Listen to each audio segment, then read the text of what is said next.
नमस्कार साथियों, मैं आप लोगों का स्वागत करता हूं एक बार फिर अनअकैडमी के इस क्लास में। साथियों, इस विशाल मंच पर मैं प्रहलाद गुप्ता आप लोगों का बहुत हार्दिक स्वागत करता हूं। और अब हम लोग यह जो पुरातात्विक स्रोत पढ़ रहे हैं उसको आगे बढ़ाने का कार्य किया जाएगा। हम लोगों ने यहाँ पर इसको पढ़ लिया, मूर्ति कला को पढ़ लिया। अब चित्रकला, सिक्का, भवन एवं स्मारक जो है वह हम लोगों को पढ़ना है, तो वही आपको देखना है। यहाँ पर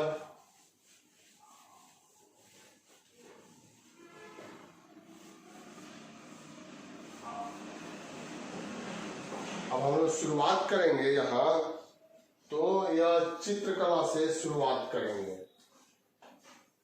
चित्रकला,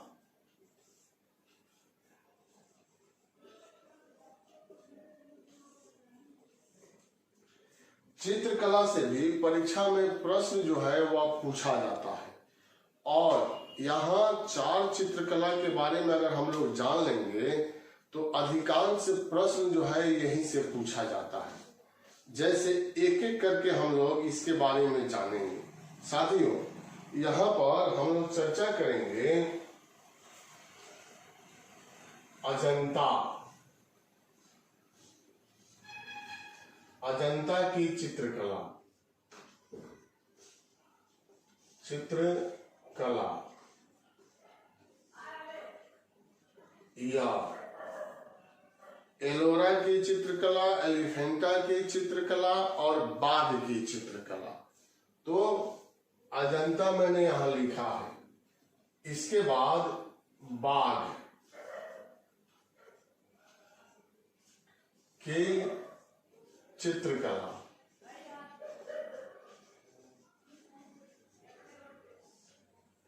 एलोरा,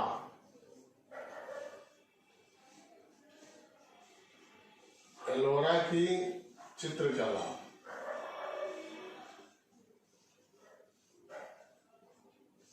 फिर एलिफेंटा,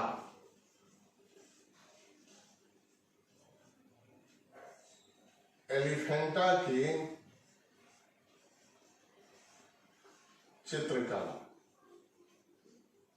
तो यह 4 अगर हम लोग जान लेंगे तो इसी से तो अधिकांश परीक्षा में प्रश्न पूछा जाता है। अजंता की चित्रकला, पहला इसमें से प्रश्न बनता है कि अजंता की चित्रकला कहाँ है। तो साथियों, यह महाराष्ट्र के औरंगाबाद जिला में है। अजंता की चित्रकला औरंगाबाद,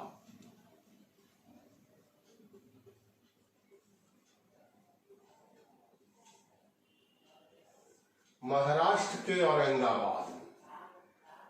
यहां से कुल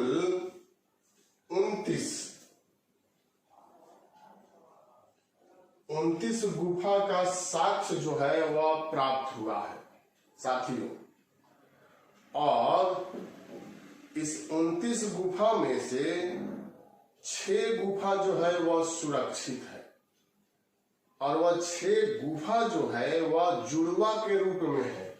जैसे 1, 2, 9, 10, 16, 17। तो आप देख रहे हैं यह जुड़वा के रूप में है एक साथ, जिसमें यह महत्वपूर्ण है 16, 17 और यह गुप्तकालीन है। इस गुफा संख्या 16, 17 को गुप्तकालीन माना गया है। परीक्षा में एक बार पूछा है कि अजंता की चित्रकला प्रारंभिक देन किस शासकों की है, या किस वंश के शासकों ने प्रारंभिक रूप में इस चित्रकला का निर्माण कराया। तो प्रारंभिक अगर पूछ देगा तो यहां पर आंसर हो जाएगा आपको सातवाहन। यह आंसर होगा। मतलब 1, 2 जहां से शुरू हो रहा है लेकिन सबसे अधिक विकास किस समय हुआ, तो यह गुप्त काल में हुआ था। तो अधिकांश अवसर पर गुप्त कालीन आपसे पूछा जाएगा, जिसमें 16-17 गुफा संख्या काफी महत्वपूर्ण है। अब दूसरा प्रश्न इसमें पूछता है कि यह किस धर्म से संबंधित है, अजंता की चित्रकला। तो अजंता की चित्रकला जो है यह बौद्ध धर्म से संबंधित है, बौद्ध धर्म। और यहाँ जो चित्रकारी की गई है वह जातक कथा पर आधारित है। जातक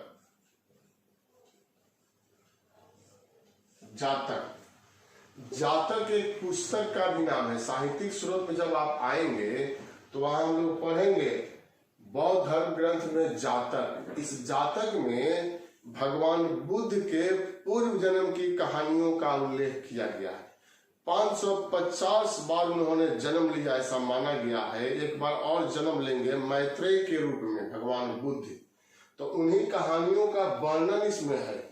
और यहाँ पर इसी कहानी से, इसी पुस्तक से लेकर के चित्र के रूप में उकेर दिया गया है, इसलिए इसको चित्रकला कहते हैं, जो जातक कथा पर आधारित है।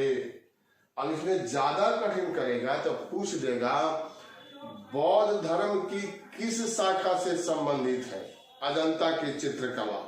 तो अजंता की चित्रकला बौद्ध धर्म की महायान शाखा से संबंधित है। यहाँ आप देख सकते हैं महायान।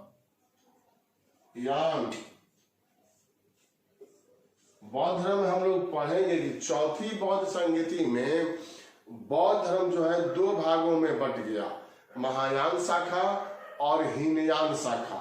महायान शाखा का मतलब इसमें नवीन विचारधारा का प्रवेश हो जाता है, और हीनयान शाखा का मतलब है वह प्राचीन परंपरा को लेकर के चल रहा था। तो अजंता की चित्रकला बौद्ध धर्म की महायान शाखा से संबंधित है। दूसरा पॉइंट इसमें क्या है, गुफा संख्या 16 और गुफा संख्या 17। तो गुफा संख्या 16 में क्या है, मरणासन।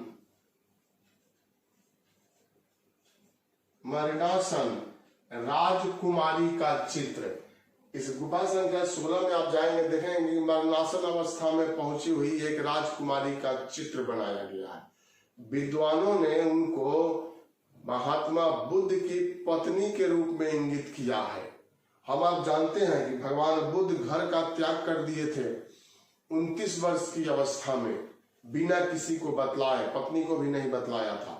तो इनकी स्थिति काफी हालत खराब हो गई थी, दयनीय स्थिति हो गई थी, मरणासन अवस्था में पहुंच गई थी।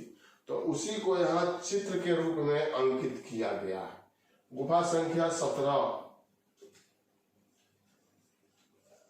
यह मां और शिशु। गुफा संख्या 17 में मां और शिशु का चित्र अंकित किया गया है, माता और पुत्र का। तो मां माना गया है यशोधरा को और पुत्र माना गया है राहुल को। तो माता और शिशु का चित्र भी, यह देखने से करुणा का भाव जो है वह प्रदर्शित होता है, दया का भाव उत्पन्न होता है इस चित्र को देखने से।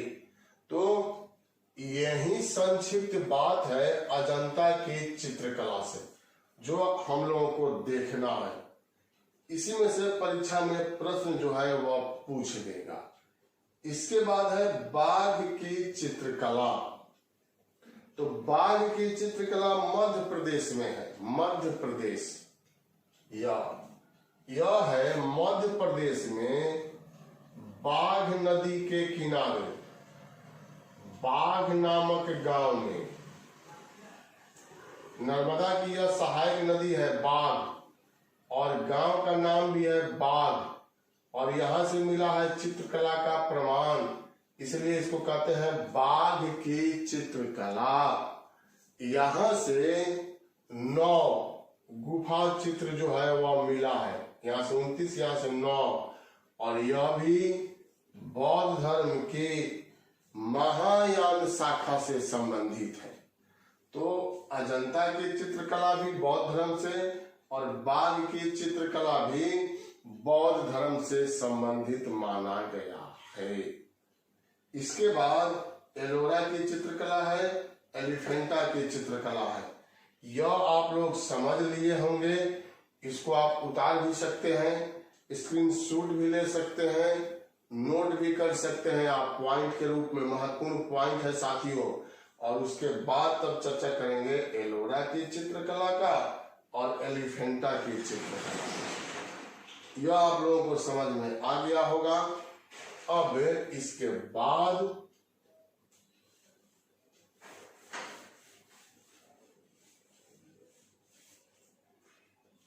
यहां देखना है एलोरा की चित्रकला।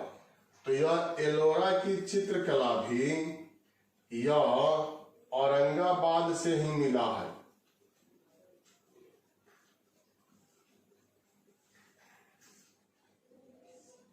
अजंता भी महाराष्ट्र के औरंगाबाद में, एलोरा भी महाराष्ट्र के औरंगाबाद जिला में स्थित है। और यहां से कुल 71 गुफा मिला है इस औरंगाबाद में स्थित एलोरा की चित्रकला से। और अब यहां पूछा जाएगा किस धर्म से संबंधित है, तो हिंदू, बौद्ध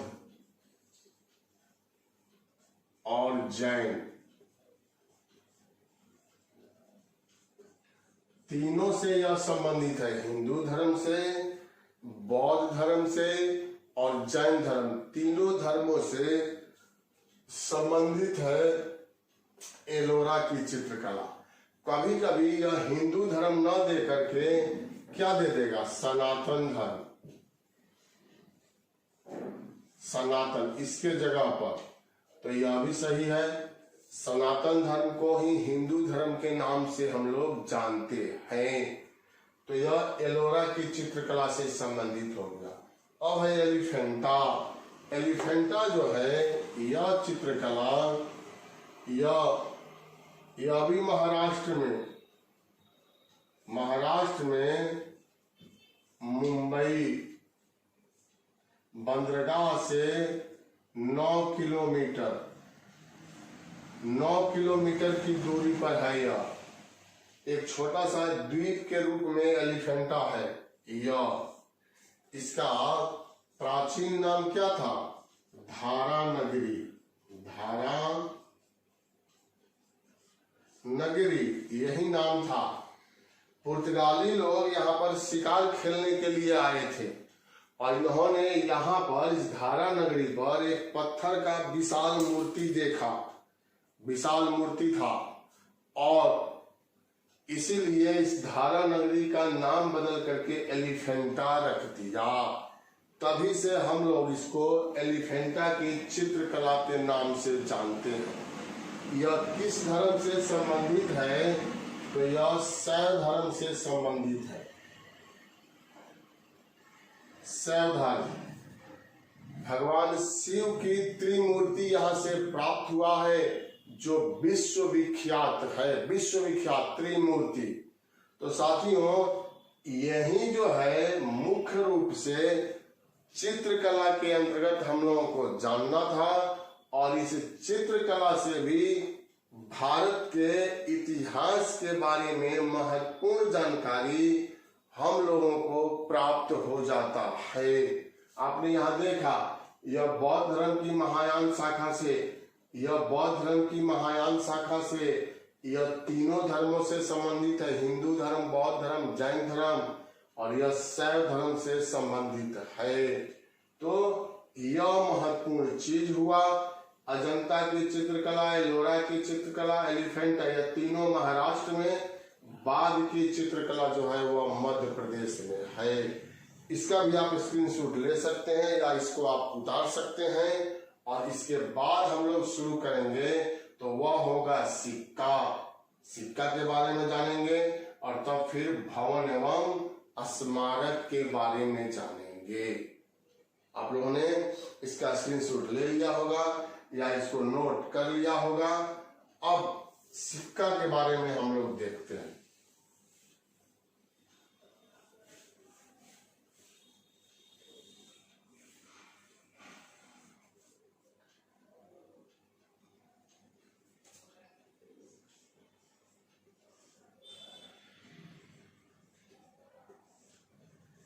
सिक्का, यहाँ मुद्रा भी कहा जाता है, कॉइन्स भी कहते हैं हम लोग, और मुद्रा के रूप में भी इसको हम लोग कहते हैं।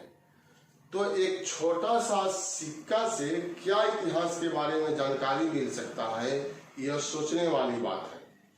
तो आप यहाँ देखेंगे तो यह छोटा सा जो सिक्का होता है, इससे चारों अवस्थाओं के बारे में जानकारी मिलता है। चारों अवस्था क्या? सामाजिक जीवन, धार्मिक जीवन, राजनीतिक जीवन, आर्थिक जीवन। इसी को मिला देते हैं तो इसको चार अवस्था हम लोग कहते हैं साथियों। एक छोटे से सिक्के से सभी अवस्था के बारे में जानकारी मिल जाता है। उदाहरण के लिए यहाँ पर समुद्रगुप्त की बात आएगी। समुद्रगुप्त,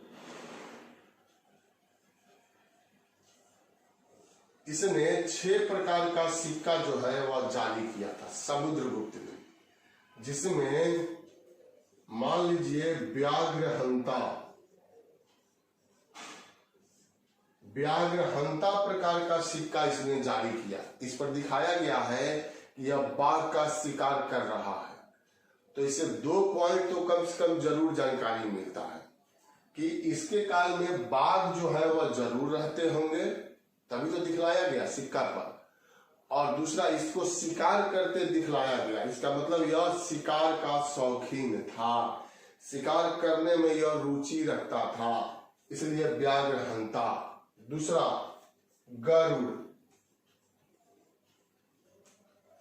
गरुड़ प्रकार का सिक्का भगवान विष्णु की सवारी माना गया है, इसलिए हम आप कह सकते हैं कि समुद्रगुप्त जो था वह वैष्णव धर्म का अनुयायी था, इसलिए इसने गरुड़ प्रकार के सिक्का को जारी किया था। दूसरा, सबसे अधिक सिक्कों का ढेर गुप्त काल में बयाना से मिला है। होता क्या था कि जब कोई शासक किसी दूसरे क्षेत्र को जीतता था तो उसके उपलक्ष्य में बहुत अधिक सिक्का जारी कर देता था, और जहां जहां से उसके सिक्के प्राप्त होते थे तो माना जाता था कि वह क्षेत्र जो है उस राजा के अधीन है, उस राज्य के अधीन है।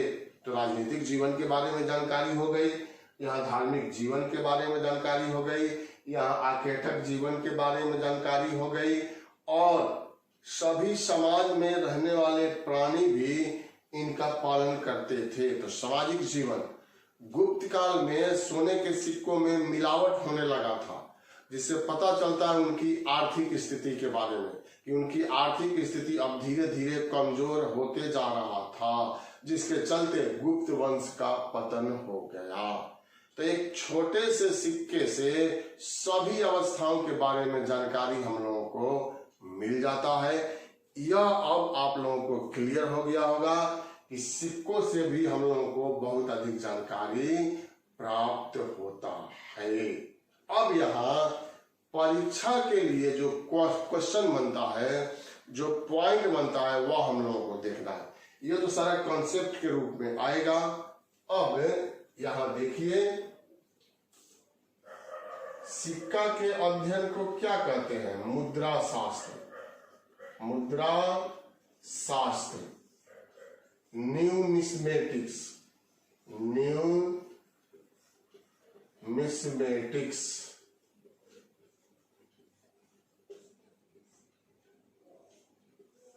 सिक्का के अध्ययन को यही कहते हैं, मुद्रा शास्त्र या न्यूमिस्मेटिक्स। अब पहला पॉइंट यह हो गया। दूसरा, भारत में जो सर्वप्रथम सिक्का जारी किया गया उसका नाम क्या था? तो आप यहां देखिए, भारत में जो सिक्का जारी किया गया यह है आहत सिक्का।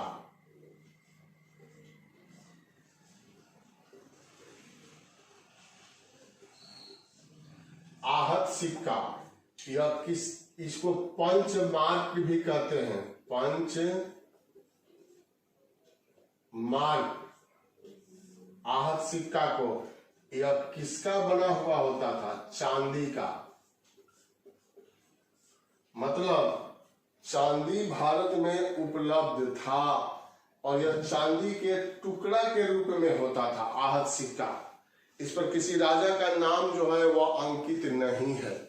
इस पर पर्वत है, सूरज है, चांद है, पेड़ पौधे, इन सभी का चित्र जो है अंकित कर दिया गया, लेकिन राजा का नाम नहीं है।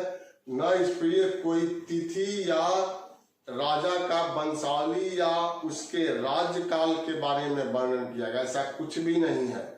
लेकिन अनुमान निकाला गया है तो यह सिक्का जो है कब जारी किया गया होगा, तो 600 BC में यह आहत सिक्का जो है 600 ईसा पूर्व में, भगवान बुद्ध का काल आप कह सकते हैं कि 600 ईसा पूर्व में भारत में पहली बार आहत सिक्का जो है वह मिला है।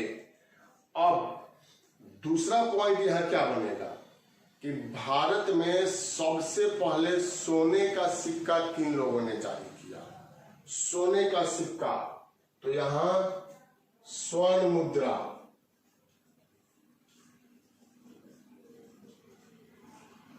या सोने का सिक्का हिंद यूनानी,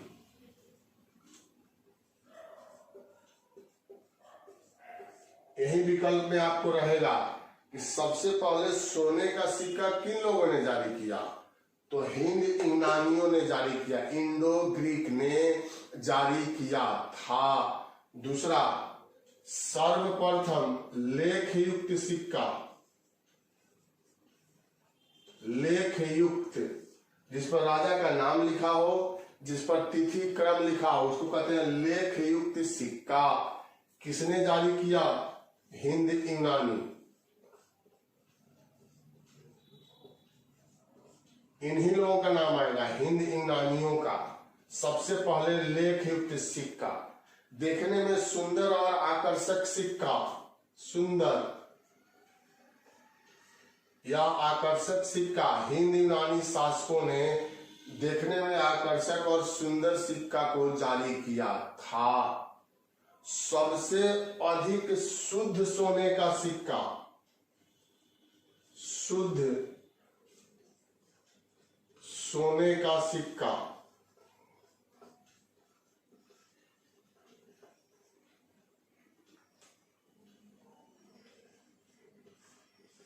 सबसे अधिक शुद्ध सोने का सिक्का कुषाणों ने,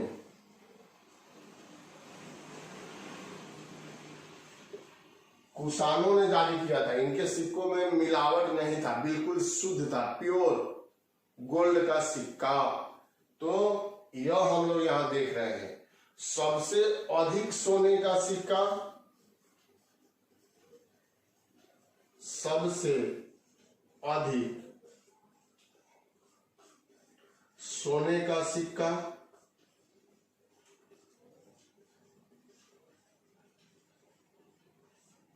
गुप्तों ने।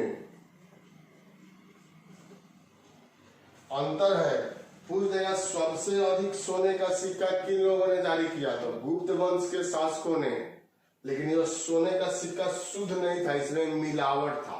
सबसे अधिक शुद्ध सोने का सिक्का किसने, कुषाणों ने। सीसा और पोटीन का सिक्का, सीसा और पोटीन का सिक्का सर्वप्रथम किसने जारी किया, सातवाहनों ने। सातवाहनों ने सीसा और पोटीन का सिक्का जारी किया था। इन लोगों का जन्म स्थली आंध्र प्रदेश था। इन सातवाहनों का कार्यस्थली इन लोगों ने महाराष्ट्र बनाया।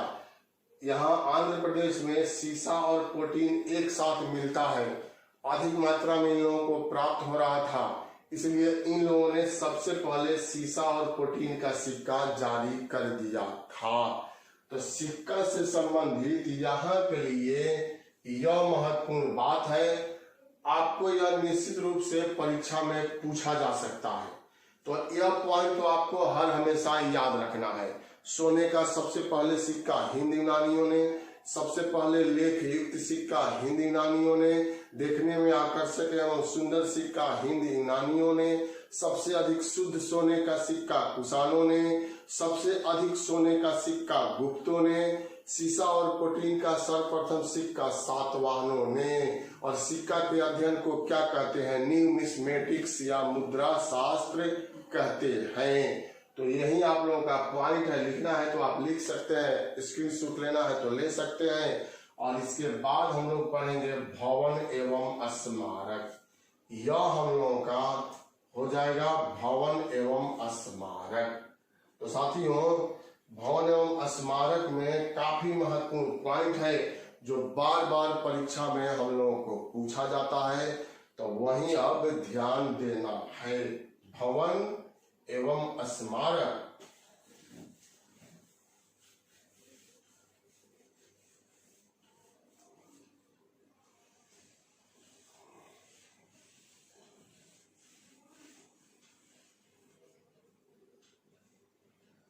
यहां मैं लिख रहा हूं भवन एवं स्मारक।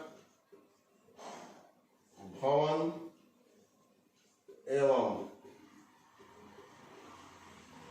स्मारक पुरातात्विक स्रोत का यह अंतिम पॉइंट है।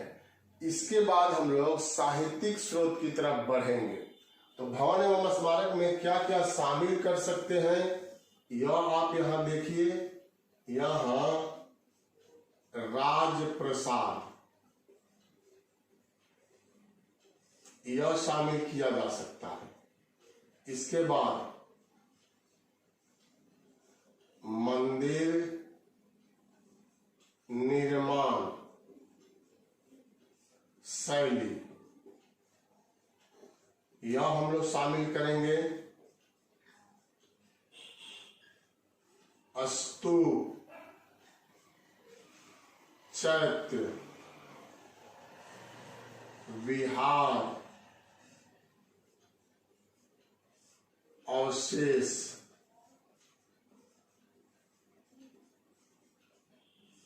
यह सब पॉइंट जो आप देख रहे हैं यह हम लोग भवन एवं स्मारक में शामिल करेंगे। और तब जाकर के हम लोगों का पुरातात्विक स्रोत जो है वह समाप्त हो जाएगा। तो पहला हम लेते हैं राजप्रसाद। यह राजप्रसाद, राजप्रसाद का मतलब क्या होता है? राजमहल, राजाओं का महल जिसमें राजा लोग निवास करते थे या राजा लोग फैसला लेते थे, सरकारी कार्यवाही को संपन्न करते थे, राजकीय कार्यवाही जिसको कहते हैं।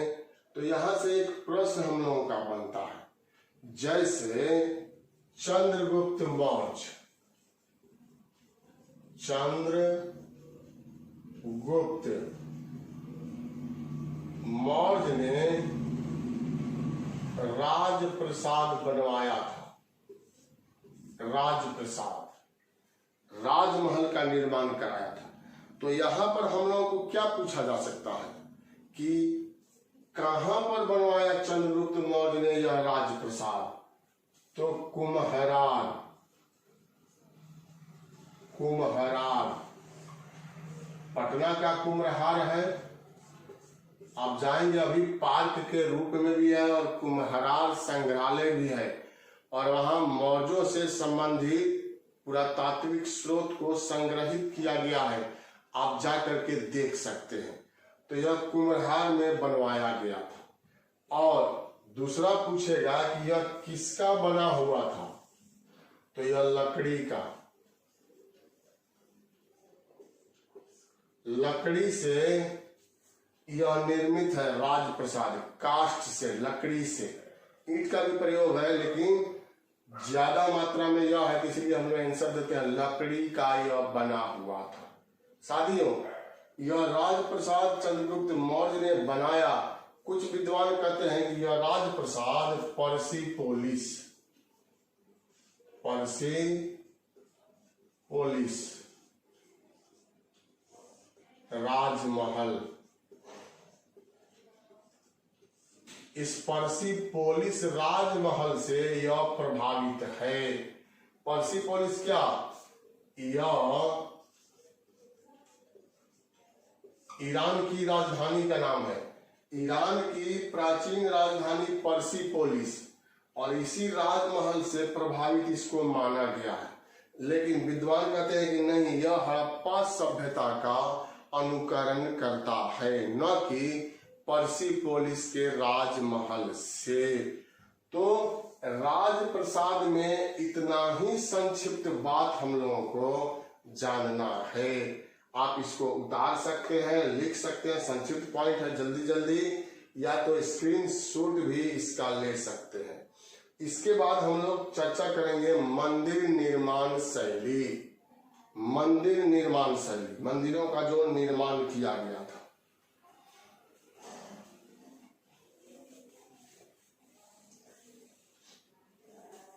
देखिए,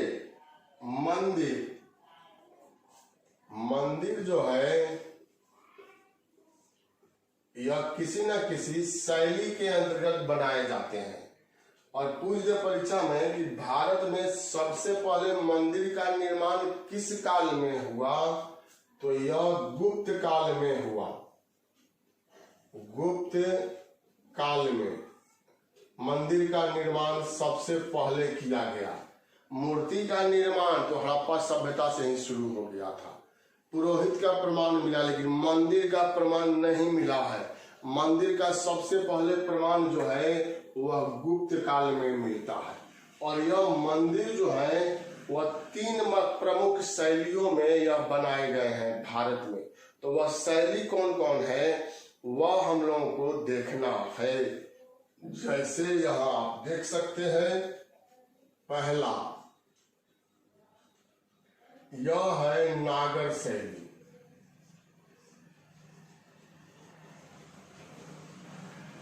नागर शैली। दूसरा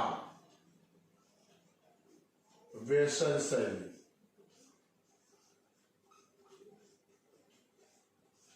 तीसरा द्रविड़ शैली।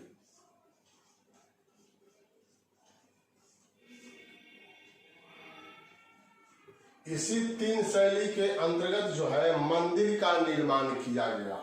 तो इसमें पूछता क्या है कि पहले सीधे सीधे सवाल पूछता है कि यह नागर शैली किस क्षेत्र में प्रचलित है।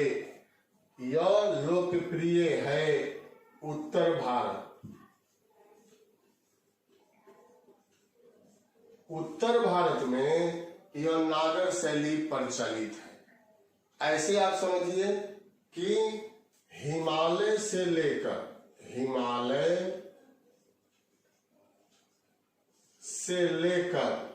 विंध्य तक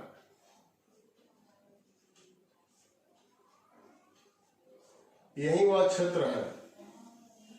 हिमालय से लेकर विंध्य तक के बीच के क्षेत्र में यह नागर शैली जो है प्रचलित है। मतलब उत्तर भारत में यह लोकप्रिय है। दूसरा प्रश्न क्या पूछेगा कि मंदिर का कोई नाम दे देगा और पूछेगा किस शैली में बनाया गया है। तो यहाँ पर कुछ मंदिर का नाम आएगा इस नागर शैली में, जैसे दिलवाड़ा का जैन मंदिर, या पुरी का जगन्नाथ मंदिर, या भुवनेश्वर का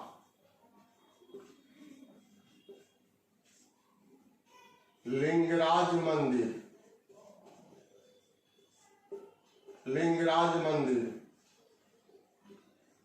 कोणार्क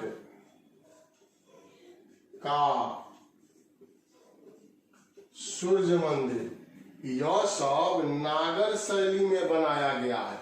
इसमें से कोई भी परीक्षा में पूछे तो आप आंसर नागर शैली में दीजिएगा। तो यही नागर शैली के अंतर्गत महत्वपूर्ण तथ्य है। अब जो है बेसर शैली यहाँ पर आ गया नागर शैली के बाद। तो यह विंध्य शब्द जो है ना, यहां ला देंगे विंध्य से लेकर के कृष्णा नदी तक, कृष्णा नदी, यह जो आप क्षेत्र देख रहे हैं बिंद से शुरू होता है और कृष्णा नदी के पास आकर के, माने इसके दोनों के बीच के क्षेत्र में यह बेसर शैली है, मतलब मध्य भारत। सरल शब्दों में मध्य भारत के क्षेत्र में बेसर शैली जो है वह लोकप्रिय है। और यहाँ एक उदाहरण है इस बेसर शैली में मंदिर का, और यह उदाहरण है अंबरनाथ का मंदिर। अंबरनाथ का मंदिर, यह अंबरनाथ का मंदिर महाराष्ट्र में है। यह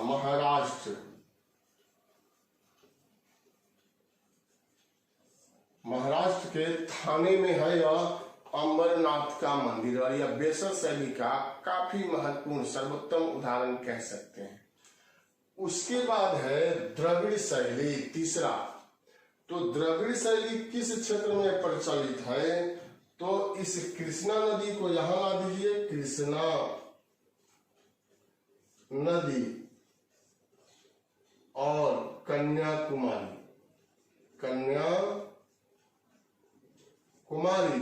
यह बीच वाला जो क्षेत्र है इसके अंतर्गत जो है यह द्रविड़ शैली का प्रचलन है। सीधे प्रश्न में आएगा तो क्या आंसर हो जाएगा? दक्षिण भारत। दक्षिण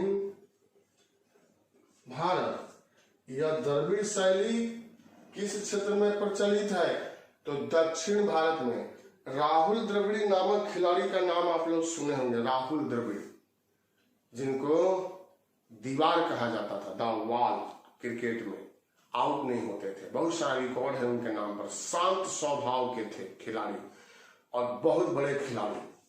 तो वह दक्षिण भारत के ही रहने वाले थे, आप जानते हैं उनका नाम था द्रविड़, राहुल द्रविड़। तो वैसे भी याद कर सकते हैं द्रविड़ शैली दक्षिण भारत, इसमें भी द है, इसमें भी द है। एक याद हो जाएगा तो दो या अपने आप जो है याद हो जाएगा। तो नागर शैली उत्तर भारत में लोकप्रिय, बेसर शैली मध्य भारत में लोकप्रिय, द्रविड़ शैली दक्षिण भारत में लोकप्रिय। और इसका बहुत सारा उदाहरण है। उदाहरण में क्या यहाँ आएगा कि आप यहाँ देख सकते हैं बृहदेश्वर मंदिर, बृहदेश्वर मंदिर, यह चोल शासक राजराज प्रथम ने बनवाया था। तंजौर में है, तमिलनाडु के तंजौर नामक स्थान में, तंजावुर कहते हैं, बृहदेश्वर मंदिर है, जिसको राजराजेश्वर मंदिर भी कहते हैं।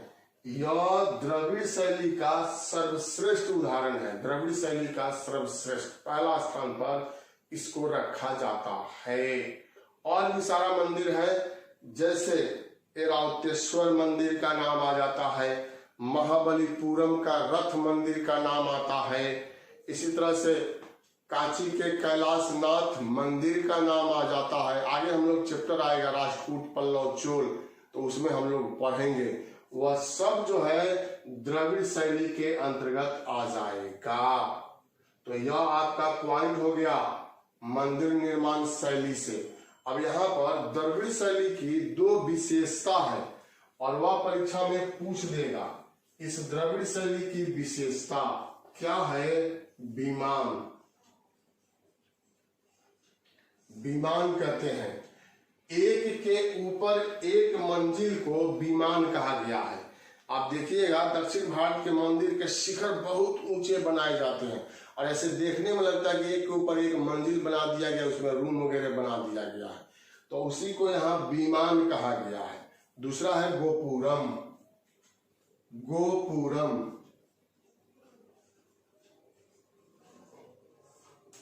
गोपुरम पूछ दिया गया है परीक्षा में। ऊंचे प्रवेश द्वार को, मंदिर के ऊंचे प्रवेश द्वार को गोपुरम कहते हैं। बहुत अलंकृत रहता है, बहुत तरह का सजावट उसमें रहता है। अलंकृत द्वार को या ऊंचे प्रवेश द्वार को गोपुरम कहा जाता है। यह दोनों द्रविड़ शैली की विशेषता है।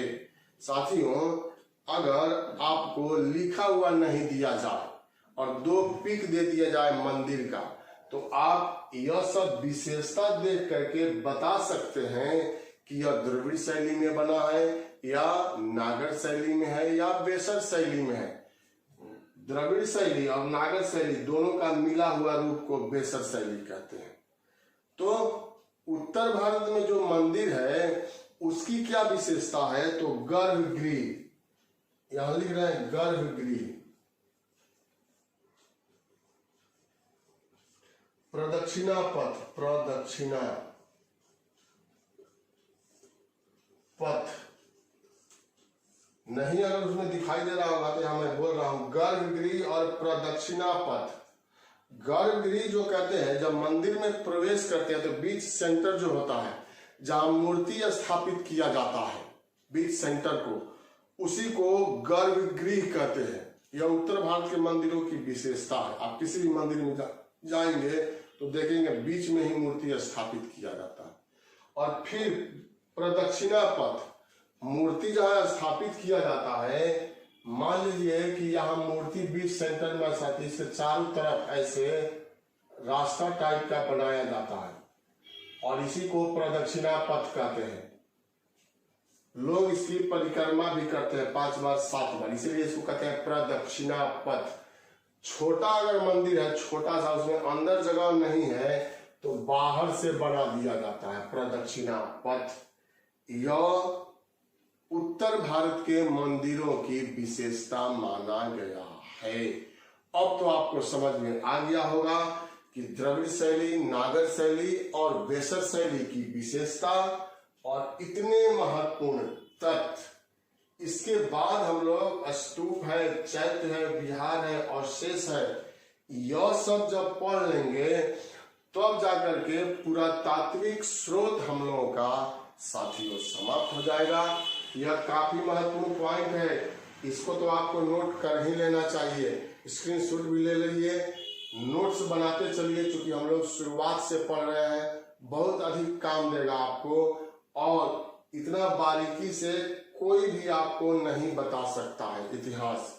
चूंकि मुझे इतिहास सब याद है इसलिए मैं आप लोगों को ऐसे बतला रहा हूँ। बहुत लोगों को इतिहास नहीं याद होता, पढ़ाते हैं वो अलग बात है, लेकिन याद नहीं है तो वह देख करके पढ़ाते हैं तो वह सीमित हो जाता है। जितना उनके पास नोट है उतना ही वह पढ़ा सकते हैं, लेकिन यहाँ पर बहुत सारा तथ्य जोड़ करके मैं बतला रहा हूँ। चूंकि मुझे पूरा इतिहास लगभग याद है, तो इसको आप लोग उतार लीजिए। और अब हम बढ़ते हैं स्तूप की तरफ।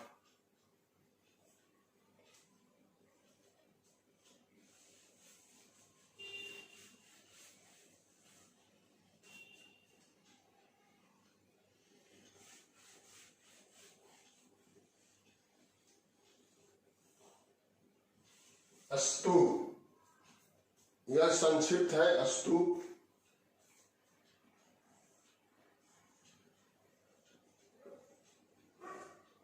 सबसे पहले यह बौद्ध धर्म से संबंधित है।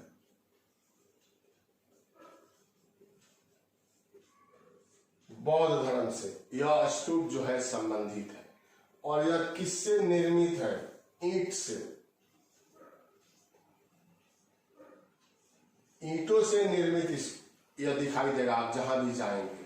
और इसका आकार कैसे लगता है देखने पर? अर्ध चंद्र आकार,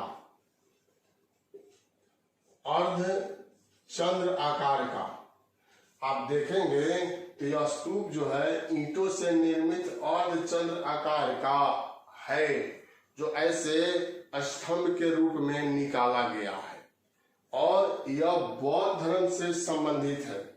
आप ऐसे स्तूप को मान लीजिए यहां देख रहे हैं, यह तो यह प्रदक्षिणा पथ यहां भी बनाया गया है यहां। और आप जाएंगे, चाहे आप सारनाथ में जाएं, केसरिया में जाएं, चाहे राजगीर में जाएं, तो यहाँ बौद्ध भिक्षु जो है प्रदक्षिणा करते हैं, इसका चारों तरफ घूमते हैं, इसी को प्रदक्षिणा पथ कहते हैं। दिव्यावदान एक पुस्तक है साथियों, यहां मैं लिख रहा हूं दिव्यावदान, दिव्यावदान यह बौद्ध धर्म का पुस्तक है। इसके अनुसार अशोक ने 84,000 स्तूप का निर्माण कराया था और इस 84,000 स्तूप को तोड़ दिया किसने? पुष्य मित्र शुंग ने, क्योंकि यह ब्राह्मण था, ब्राह्मण धर्म का अनुयायी था पुष्यमित्र शुंग ने। अब स्तूप में से कुछ जो प्रश्न पूछा जाता है वह काफी महत्वपूर्ण है। जैसे सांची का स्तूप विश्व विख्यात माना गया है साथी। और बिहार की बात करेंगे तो केसरिया,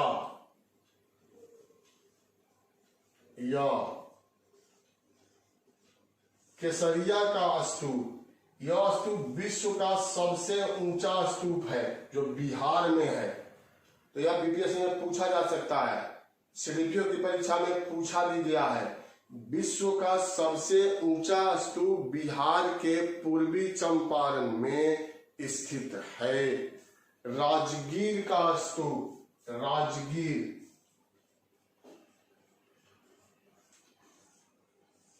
इसका नाम है विश्व शांति स्तूप। आप जाएंगे तो लिखा हुआ है विश्व शांति स्तूप। पर्यटन के दृष्टिकोण से काफी महत्वपूर्ण जगह है राजगीर और जापान के सहयोग से इसको निर्मित किया गया है। बिहार का एकमात्र क्षेत्र जहां रोपवे की व्यवस्था कर दी गई है। आप रोपवे के मदद से ऐसे चढ़ करके पहाड़ी पर इस स्तूप के पास पहुंच सकते हैं। ऐसे सीढ़ी भी बनाया गया है, आप सीढ़ी के द्वारा भी जा सकते हैं, लेकिन इसमें बहुत टाइम लगता है। और रोपवे के द्वारा जाएंगे तो टाइम जो है वह नहीं लगता। बिहार में एक ही है, रोपवे का आनंद लेना है तो आप यहाँ राजगीर जाएं और स्तूप का भी वहां दर्शन होगा। बहुत सारा वहां पर साक्ष्य है मगध से संबंधित, मगध राज्य से संबंधित। तो स्तूप से संबंधित यह महत्वपूर्ण बात हुआ। इसके बाद साथियों है चैत्य। अब चैत्य हम लोग यहां देखेंगे कि चैत्य किसको कहते हैं, यह किस धर्म से संबंधित है।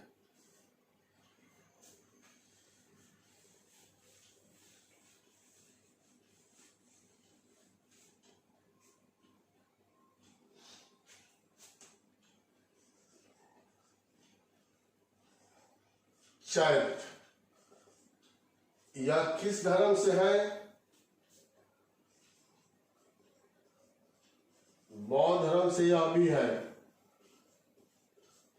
बौद्ध धर्म, बौद्ध धर्म में चैत्य को सरल शब्दों में क्या कहते हैं?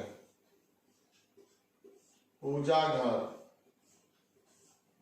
पूजा घर के रूप में इसको माना गया है। यह बहुत लंबा हॉल की रूप में होता है, लंबा ऐसे होगा।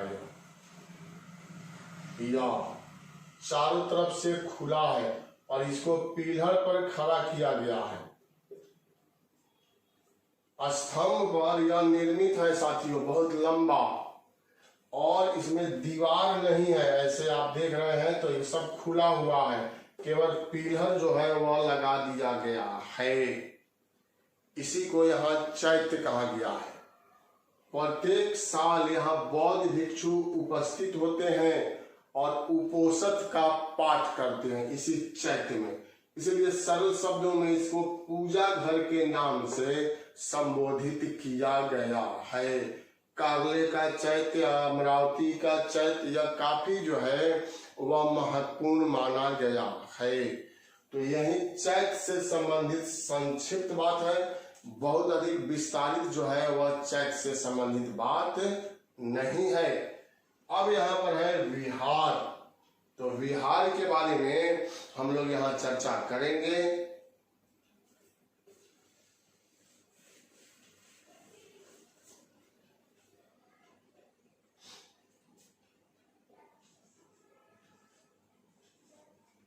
यह हम लोग विहार आ गया, वाह विहार। इसका शाब्दिक अर्थ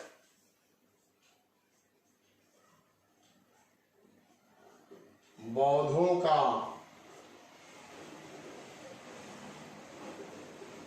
निवास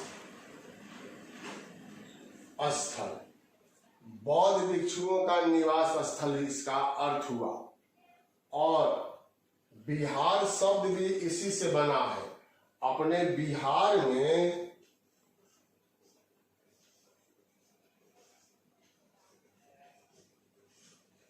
इस बिहार में, अपना बिहार में इस प्रकार का बिहार बहुत अधिक था, इसलिए आगे चल करके अपने राज्य का नाम बिहार पड़ गया। यह बिहार जो है ना, इसी को आगे चल करके तुर्कों ने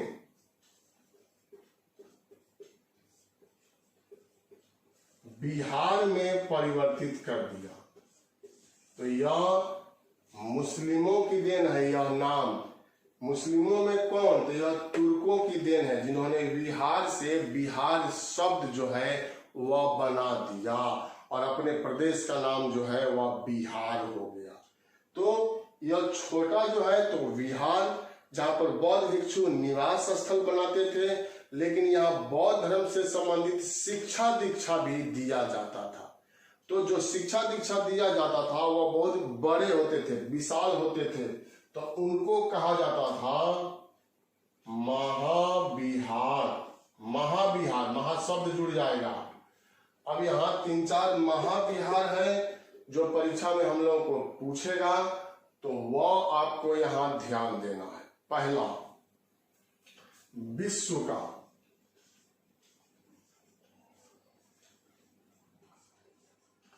प्रथम महाविहार।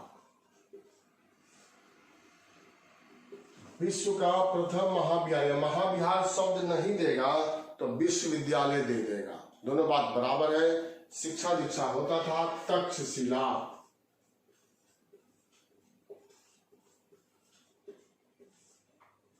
विश्व का पूछेगा तो तक्षशिला। गांधार महाजनपद की यह राजधानी था, पाकिस्तान में यह वर्तमान में है। इसी तक्षशिला के निवासी चाणक्य थे और तक्षशिला विश्वविद्यालय में, या तक्षशिला विश्वविद्यालय या महाविहार में चाणक्य ने अध्ययन किया था। चाणक्य जैसे व्यक्ति ने अध्ययन किया था और आगे चल करके वह तक्षशिला महाविहार के प्राचार्य भी बनते हैं, जो चंद्रगुप्त मौर्य के राजनीति के गुरु भी थे। और राजा तक्ष ने इसका निर्माण कराया था, राजा तक्ष। इसलिए तक्षशिला नाम जो है वह पड़ गया। भारत का पूछे, भारत का प्रथम महाविहार, तो आंसर क्या दीजिएगा? यह तो सब आप लोगों को पता है, नालंदा। नालंदा महाविहार है, जिसके अवशेष आज भी है, देखे जा सकते हैं। नालंदा महाविहार किसने बनवाया? कुमार गुप्त प्रथम। गुप्त वंश का शासक था कुमार गुप्त प्रथम, और उसी ने नालंदा महाविहार का निर्माण कराया था। उसके बाद दूसरा विक्रमशिला।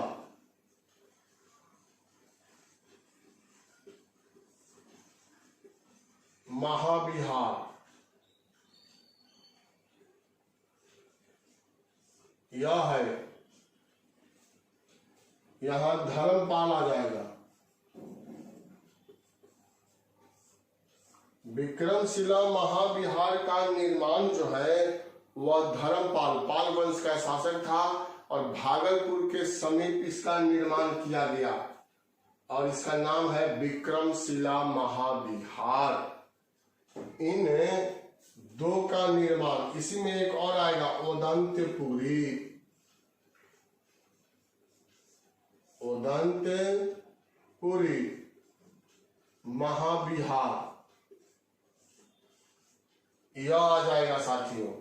और इसका निर्माण जो है वह गोपाल ने कराया था। गोपाल, उदंतपुरी महाविहार। बिहार शरीफ का प्राचीन नाम है उदंतपुरी। यह पाल वंश के संस्थापक थे जो हम लोग पढ़े हैं, और उसी पाल वंश के संस्थापक गोपाल ने उदंतपुरी महाविहार का निर्माण करा दिया था। इन तीनों महाविहार को नष्ट कर दिया किसने? मोहम्मद बिन बख्तियार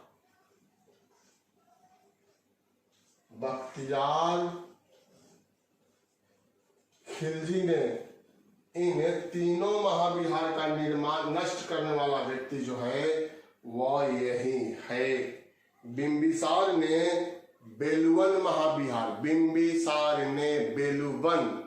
महाविहार और राजकुमार जेतवन ने जेतवन महाविहार का निर्माण भगवान बुद्ध के समय में कराया था। तो बौद्ध धर्म से संबंधित शिक्षा दीक्षा का कार्य भी यहाँ पर संपन्न किया जाता था। तो यही साथियों महत्वपूर्ण पॉइंट है बिहार से, जो इस बार की परीक्षा में भी पूछा जा सकता है। अब अंतिम पॉइंट हम लोग का यहाँ क्या बचा है? अवशेष। इसको आप नोट कर सकते हैं, यह काफी महत्वपूर्ण पॉइंट है। और इसके बाद अवशेष हम लोग पढ़ेंगे तो पूरा तात्विक स्रोत जो है वह समाप्त हो जाएगा।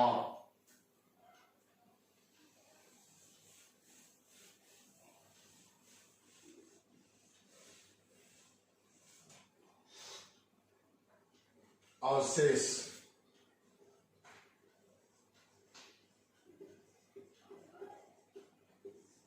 देखिए, अवशेष में जो उत्खनन से प्राप्त होता है उसी के आधार पर बहुत सारा अनुमान लगाया गया है। रेडियो कार्बन तिथि के द्वारा काल का निर्धारण किया गया है, और इससे भी हम लोगों को भारत के इतिहास के बारे में जानकारी मिल जाता है। कैसे मिलता है तो आप यहाँ देखिए, हस्तिनापुर का नाम आप लोगों ने सुना होगा, दिल्ली के समीप हस्तिनापुर। इस क्षेत्र की खुदाई की गई हस्तिनापुर की, और यहाँ से जो अवशेष मिला है रेडियो कार्बन तिथि के द्वारा उसकी काल निकाला गया तो 900 ईसा पूर्व से 800 ईसा पूर्व में माना गया कि महाभारत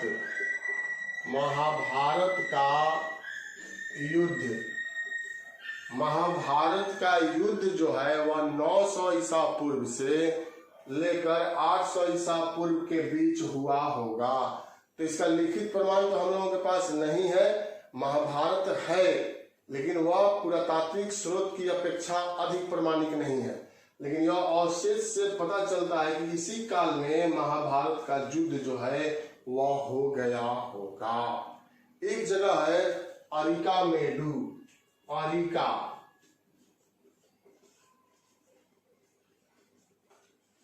अरिकामेडु, यह पांडिचेरी में है। पांडिचेरी में यहां से बहुत सारा स्रोत मिला है, और रोम का स्रोत जिसको रोमन कहते हैं, रोमन या रोम, तो यहां से पांडिचेरी से रोमन सिक्का मिला है। यह रोम का सिक्का यहां से मिला है अरिकामेडु से, और रोमन बस्ती का प्रमाण मिला है। इतनी अधिक संख्या में आ गए यहाँ रोमन व्यापारी भारत से व्यापार करने के लिए कि उन्होंने एक बस्ती का निर्माण कर लिया। रोमन मृदभांड का प्रमाण भी अरिकामेडु से मिला जब खुदाई किया गया है तो। और रोमन सम्राट अगस्टस की मूर्ति भी, अगस्टस